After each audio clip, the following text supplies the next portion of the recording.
Hi guys, this is Joseph Ruiz. So today I just want to share with you guys three lessons that I think will help us navigate the remainder of the year and of course moving forward, that kind of thing. So I think for those in Australia and not only in Australia but across the globe, I think this past week there's a story that broke out in the mainstream media, okay, relating to two pastors.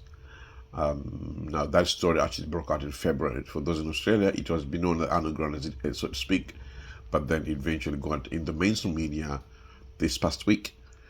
Now the case I'm talking about is involving two pastors, in the same church, recording, both married, different with their own families, and they caught up in a cheating scandal. So I think the key thing there is the fact that scandals have been happening for years. And I know for a fact that this won't be the last. This won't be the last scandal.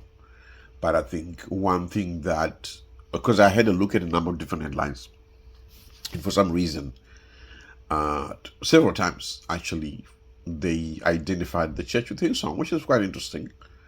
And yeah, so anyway, I'll leave that aside. But I think I want to share with you guys three key lessons that I believe will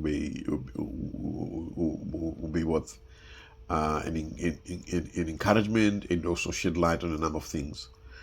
All right. So the first thing I want to share that is the fact that the foundation of a thing matters. Okay, I'll start off from that. The foundation of a thing matters because when you hear a scandal like that happening, I think a lot of people will be trying to reconcile, to say, okay, pastors, and how does that happen? You know what I'm saying? Because at the end of the day, you got two concerning adults. And I think, like I was saying before, we've seen this across the globe, and even last few years, we've seen this across many churches. This church, that church, this happened, this happened, this happened. So many times, these things have a lot to do with the foundation. Not necessarily sometimes of the church, but sometimes of the individuals. And I remember when Kim Clement, when the whole God TV happened. For those who remember, there was an incident relating to God TV. I think at that time, I think the founders were Wendy Alec and the other guy, and yeah. So yeah, that couple, whatever happened to that couple, I think I remember Kim Clement talking about the fact that sometimes, because he really went deep into that, he began to look also, he got into the bloodlines and kind of stuff and related to that. And one thing I remember him talking about the fact that sometimes the church takes lightly these things. So I think in a way, because he tapped into their foundation and that sort of thing. So from that perspective, what I can say is many times I think people sometimes take these things lightly, and I think those were the words of Kim Clement at the time.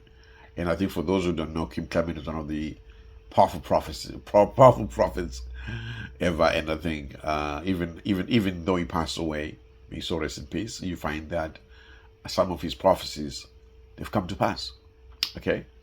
So he's saying that, but I think one thing he was mentioning at the time he's beginning, because he went deeper along the bloodlines of these guys, and that has to do, of course, with the foundation. So he did mention that sometimes Christians take these things for lightly, and I think he's saying that one thing I'm gonna say is that to say that foundation of a thing matters, because many times what you're finding is sometimes many believers may take these things lightly because you see something happening, right?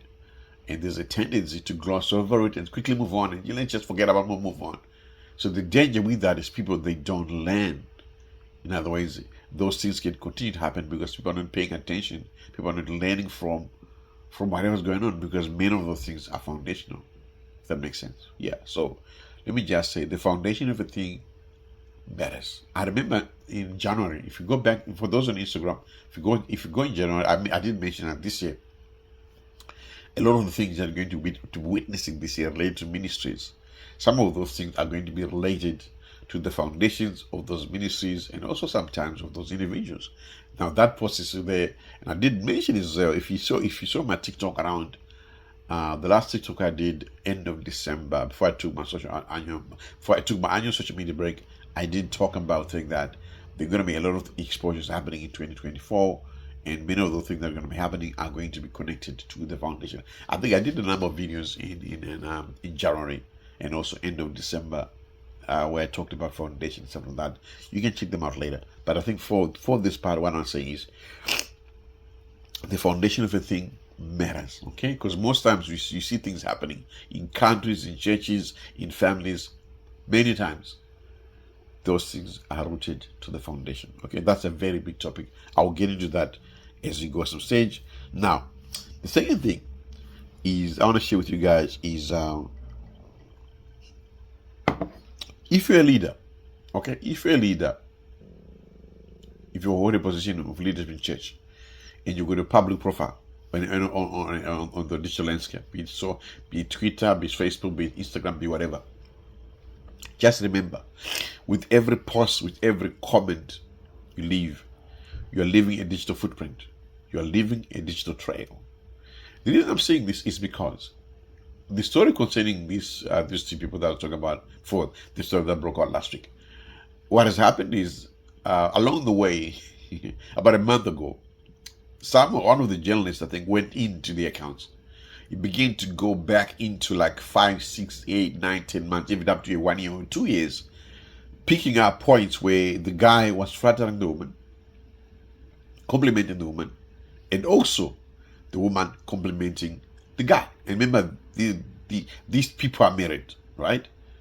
These people are married. So every post the lady did, or commenting or speaking highly of the woman, these guys were looking at it. And then also the guy did doing the same thing.